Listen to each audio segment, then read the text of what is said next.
తెలంగాణ ముఖ్యమంత్రి గారు మాట్లాడిన తర్వాత తాను ఆంధ్రప్రదేశ్ ముఖ్యమంత్రిగా చంద్రబాబు నాయుడు గారు మేమిద్దరం క్లోజ్డ్ రూమ్లో కూర్చొని రాయలసీమ ఎత్తిపోతలకు పూర్తిగా సమాధి కట్టేసినాము, పూర్తిగా పనులు ఆపిచ్చేసినామని చెప్పి తెలంగాణ అసెంబ్లీ సాక్షిగా రేవంత్ రెడ్డి గారు ఏదైతే మరి స్పష్టం చేశారో ఆ మాట చెప్పినప్పటి నుంచి కూడా రైతుల్లో తీవ్రమైన అభద్రతాభావము ఆందోళన ఉన్నాయి. రైతుల అభద్రతాభావము, రైతుల ఆందోళనను డిఆర్సీ ద్వారా ప్రభుత్వం దృష్టికి తీసుకెళ్లేందుకే మేమందరం వచ్చాం. మరి ముఖ్యంగా ఈరోజు మాకు ఎటువంటి అసలు ఏమాత్రం కూడా మా వాదన వినే పరిస్థితి కూడా అక్కడ కనిపించలేదు. ఈరోజు ప్రతి రైతులో కూడా ఆందోళన ఉంది.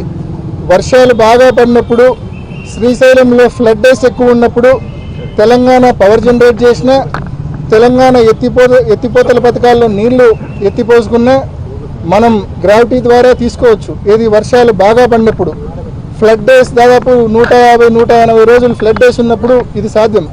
కానీ ఫ్లడ్ డేస్ తక్కువ ఉన్నప్పుడు మన పరిస్థితి చాలా ఘోరంగా ఉంటుంది.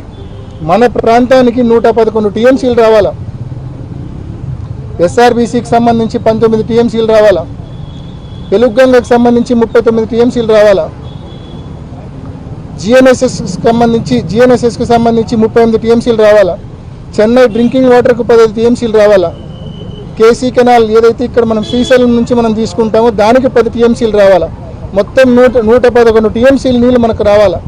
మొత్తం కేసీ కెనాల్ రైతాంగం, జిఎన్ఎస్ఎస్ కింద ఆయకట్టు రైతాంగం, తెలుగుగంగ ఆయకట్టు అంటే బ్రహ్మం సాగరు, SR1, SR2 రైతాంగం, ఇన్ని లక్షల మంది రైతులు వీటి మీద ఆధారపడి ఉన్నారు.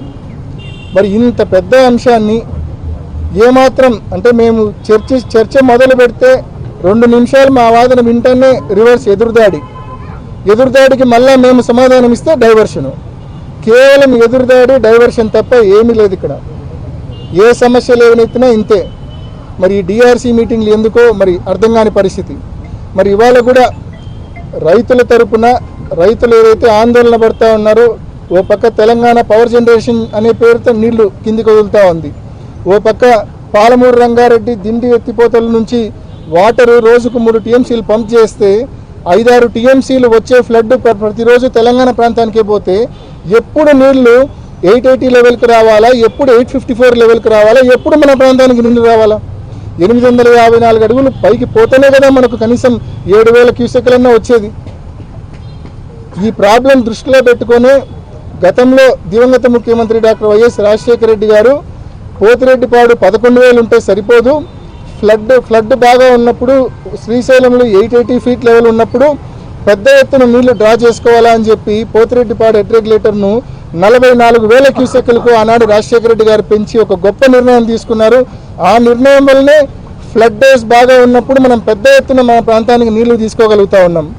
ఆ తర్వాత జగన్మోహన్ రెడ్డి గారు వచ్చిన తర్వాత మారిన పరిస్థితుల దృష్ట్యా ఒక పక్క తెలంగాణ ప్రభుత్వము వాళ్ళ రాష్ట్రం ఏర్పడిన తర్వాత ఇష్టం వచ్చినట్టు పవర్ జనరేట్ చేస్తూ ఉంది.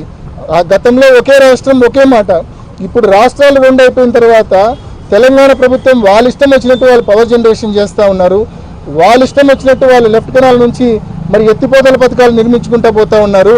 మరి అదే జరిగితే మనకు హక్కుగా రావాల్సిన నీళ్లు, మనకు అలొకేషన్ చేయబడ్డ 111 టీఎంసీల నీళ్లు మనం డ్రా చేసుకోవడం అనేది అసాధ్యమైన పరిస్థితి వస్తుంది.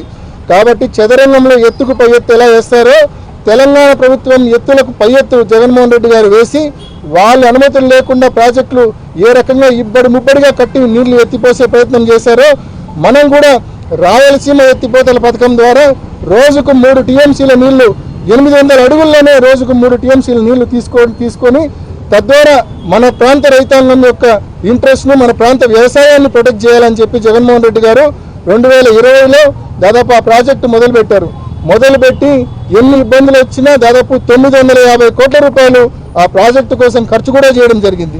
మేము ఇవాళ డిఆర్సీ మీటింగ్లో అడిగింది వీళ్ళని ఒకటే, మీరేం చేసినారని చెప్పి మమ్మల్ని క్వశ్చన్ చేసినారు వాళ్ళు. మేము ఒకటే చెప్పినాం, జగన్మోహన్ రెడ్డి గారు ఈ ప్రాజెక్టు యొక్క ఉద్దేశం ఎక్స్ప్లెయిన్ చేసిన తర్వాత ఈ ప్రాజెక్టు కోసము ఈ పునాదిరా వేసిన తర్వాత 950 కోట్ల రూపాయలు మేము ఏం చేసినాము, ఈ నుంచి మీరు ముందుకు తీసుకెళ్ళండి, ఆ దిశగా మాకు స్పష్టమైన హామీ ఇవ్వండి ప్రభుత్వం తరపున అంటే ఆ హామీ మాత్రం ఇవ్వరు. కేవలం ఎదురుదాడి, కేవలం డైవర్షను. రాయలసీమ ఎత్తిపోతల పథకాన్ని ముందుకు తీసుకెళ్తామన్న హామీ మాత్రం ఈ ప్రభుత్వం ఇవ్వని పరిస్థితి. నిన్నటి దినాన సాక్షాత్తు మరి మంత్రి గారు, ఇరిగేషన్ మంత్రి గారు చెప్తా ఉన్నారు ఈ ప్రాజెక్టే నిరుపయోగమని. ఆయనకు బుర్ర ఆడుందో మరి నాకైతే తెలియదు, కానీ ఈ ప్రాజెక్టే నిరుపయోగం అంట. ఆల్రెడీ 798 ఫీట్లో ముచ్చుమర్రు ఉంది కదా అంటాడు. 798 ఫీట్లో ముచ్చుమర్రు నుంచి మనం డ్రా చేసేదంతా 1000 క్యూసెక్కులు. రాయలసీమ ఎత్తిపోతల పథకం ద్వారా మనం డ్రా చేయబోయేదంతా 33,000 క్యూసెక్కులు, రోజుకు 3 టీఎంసీలు. మరి ఆయనకు దీనికి దానికి తేడా లేకుండా ఇరిగేషన్ మంత్రి మాట్లాడుతున్నారంటే నిజంగా మరి ఇంత గొప్పలను చంద్రబాబు నాయుడు గారు ఇరిగేషన్ మంత్రిగా పెట్టడం జరిగింది. మరి తప్పకుండా ఈ ప్రభుత్వాన్ని మరి రాబోయే రోజుల్లో వైఎస్ఆర్ కాంగ్రెస్ పార్టీ తరఫున ఉధృతంగా ప్రశ్నిస్తాం. తప్పకుండా ఈ రాయలసీమ ఎత్తిపోతల పథకం విషయంలో ఈ ప్రభుత్వం ముందుకొచ్చి నిర్మాణం పనులు మళ్ళా చేపట్టే వరకు, చేసిన పనుల్ని మళ్ళా ముందుకు తీసుకెళ్లే వరకు తప్పకుండా వైఎస్ఆర్ కాంగ్రెస్ పార్టీ ఆధ్వర్యంలో ఈ ప్రాంత ప్రజా ప్రతినిధులము, ఈ ప్రాంత వైఎస్ఆర్ కాంగ్రెస్ పార్టీ కార్యకర్తలు, నాయకులు అందరం కూడా కంకణబద్దులో ఈ ప్రభుత్వాన్ని నిలదీసి ముందుకు తీసుకెళ్లే విధంగా మేము కృషి చేస్తామని తెలియజేస్తా ఉన్నాం.